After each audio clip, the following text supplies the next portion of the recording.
You know that feeling when a stock keeps falling and instead of walking away, you check it even more? Not because you believe in it more, not really, but because some part of you can't stand the idea of leaving while it's down. So you wait. You tell yourself it'll come back. You say it's temporary. You say the market is overreacting. You say you're being patient. But deep down, it doesn't feel like patience. It feels personal. It feels like if you sell now, the loss becomes real. The mistake becomes real. And all the hope you've been carrying, all the time, all the stress, all the times you defended that decision to yourself, suddenly it all collapses in one click. So you hold. And then sometimes you buy more, not because the numbers got better, but because the pain got louder. And what I'm about to tell you changes the way you see bad investments completely. Because the reason people keep pouring money into loser stocks usually isn't greed, it isn't stupidity, it isn't even a lack of discipline. It's heartbreak. Let's start with the lie we tell ourselves. Most people think investing is about logic, research, patience, strategy, a cool head. And sometimes it is. But the moment your money starts disappearing, it stops feeling like math and starts feeling like rejection. That stock isn't just a stock anymore. It becomes a story you believed in, a version of yourself you trusted, a future you started building in your head. And when it starts falling apart, selling doesn't feel like making a smart decision. It feels like admitting you were wrong. It feels like betrayal of your judgment, of your effort, of the version of you that said, "This is the one." That's why so many people can cut off a bad relationship faster than they can cut off a bad investment. Because a bad relationship hurts your heart, but a bad investment hurts your pride, your hope, and your identity all at once. Research has found that investors tend to sell winners too early and hold losers too long, a pattern that has shown up again and again in real trading behavior. In simple terms, people love closing a chapter that makes them feel smart, but they avoid closing a chapter that makes them feel foolish. And that brings us to the first real reason people stay trapped. It's not the stock, it's the need to avoid pain. Because losing money feels bad, obviously, but psychologically, it feels much worse than gaining the same amount feels good. The pain of losing $100 can hit harder than the pleasure of making $100. That sounds small until you live it, because when your stock drops 20%, 40%, 60%, your brain doesn't calmly whisper, "This is unfortunate." It screams, "Fix this." And when you can't fix it, your brain looks for something else. Hope. Not rational hope, emotional hope. The kind of hope that says, I just needed to get back to where I bought it. That's it. Not rich, not life-changing gains, just back to zero, just back to even, just back to the point where this doesn't hurt anymore. And this is where it gets fascinating. One study found that what keeps people stuck in losing stocks isn't even mainly the dream of making money. It's the hope of breaking even, not winning, escaping. Not greed, relief. Think about that. A lot of people aren't holding because they see an incredible future. They're holding because they can't emotionally accept the present. That's a completely different story. And once you see that, you start understanding why people double down on bad investments. Because averaging down often feels like taking control. The stock is sinking, but buying more makes you feel active instead of helpless. You feel like you're correcting the mistake, not repeating it. You tell yourself your average price is better now. You tell yourself this is how conviction looks. You tell yourself everybody who wins big had to sit through pain. And sometimes that's true. But sometimes it isn't conviction. Sometimes it's panic wearing expensive clothes. Sometimes it's just your mind trying to turn regret into hope. And the scary part is, this doesn't only happen to reckless people. It happens to intelligent people, careful people, people who did real research, people who genuinely thought they were being smart. Because the trap is emotional, not intellectual.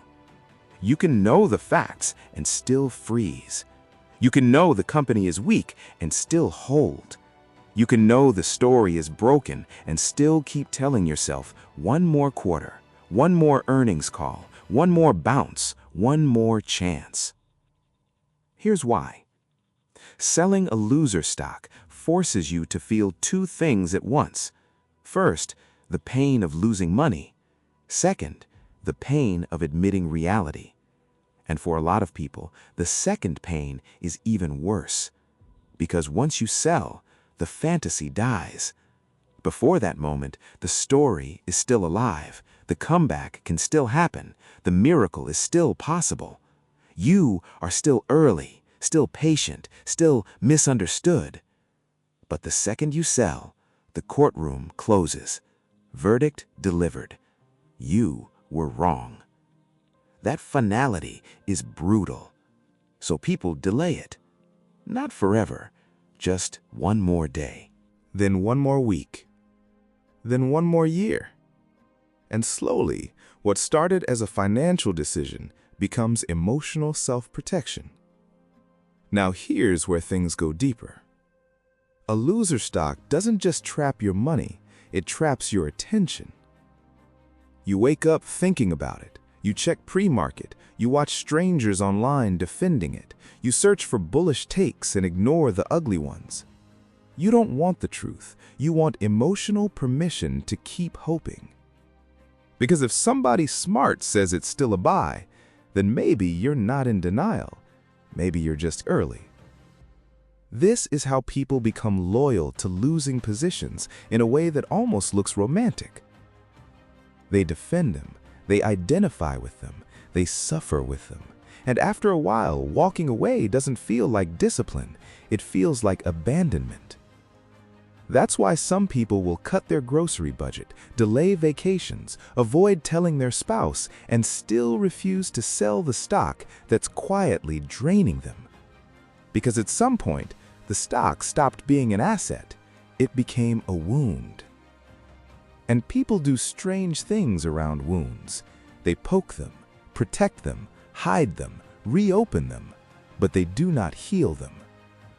Not if healing requires letting go.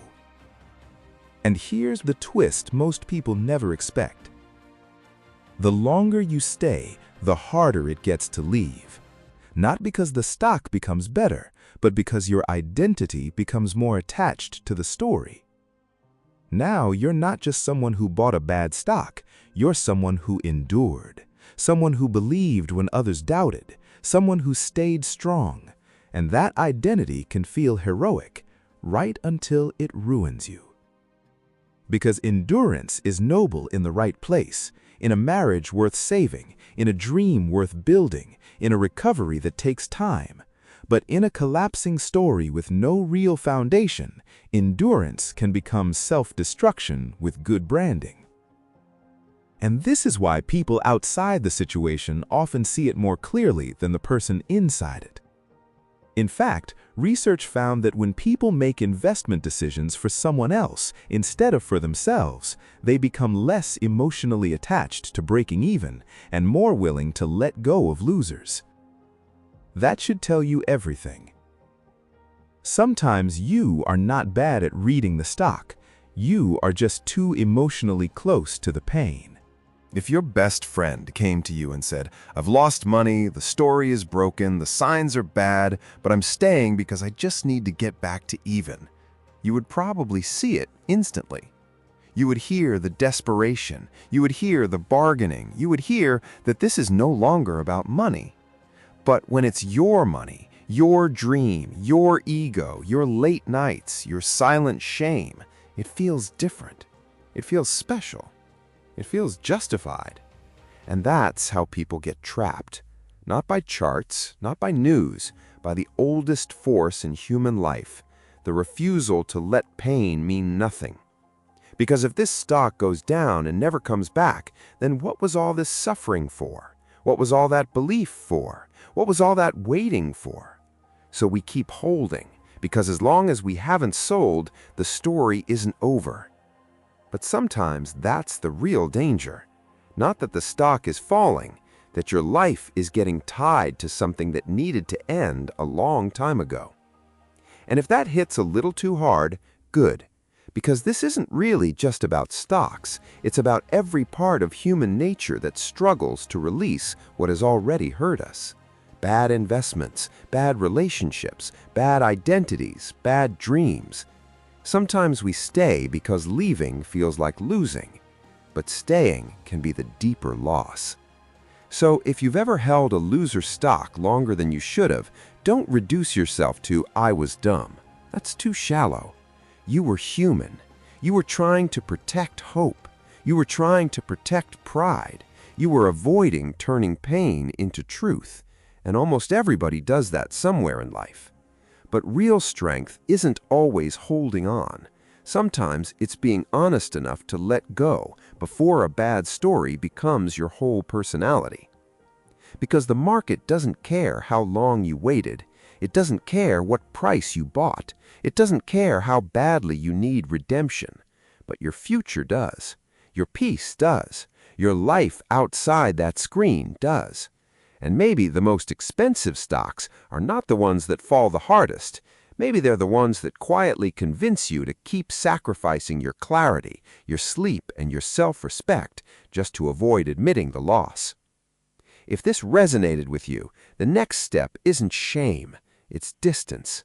It's looking at your decisions the way you'd look at a friend's.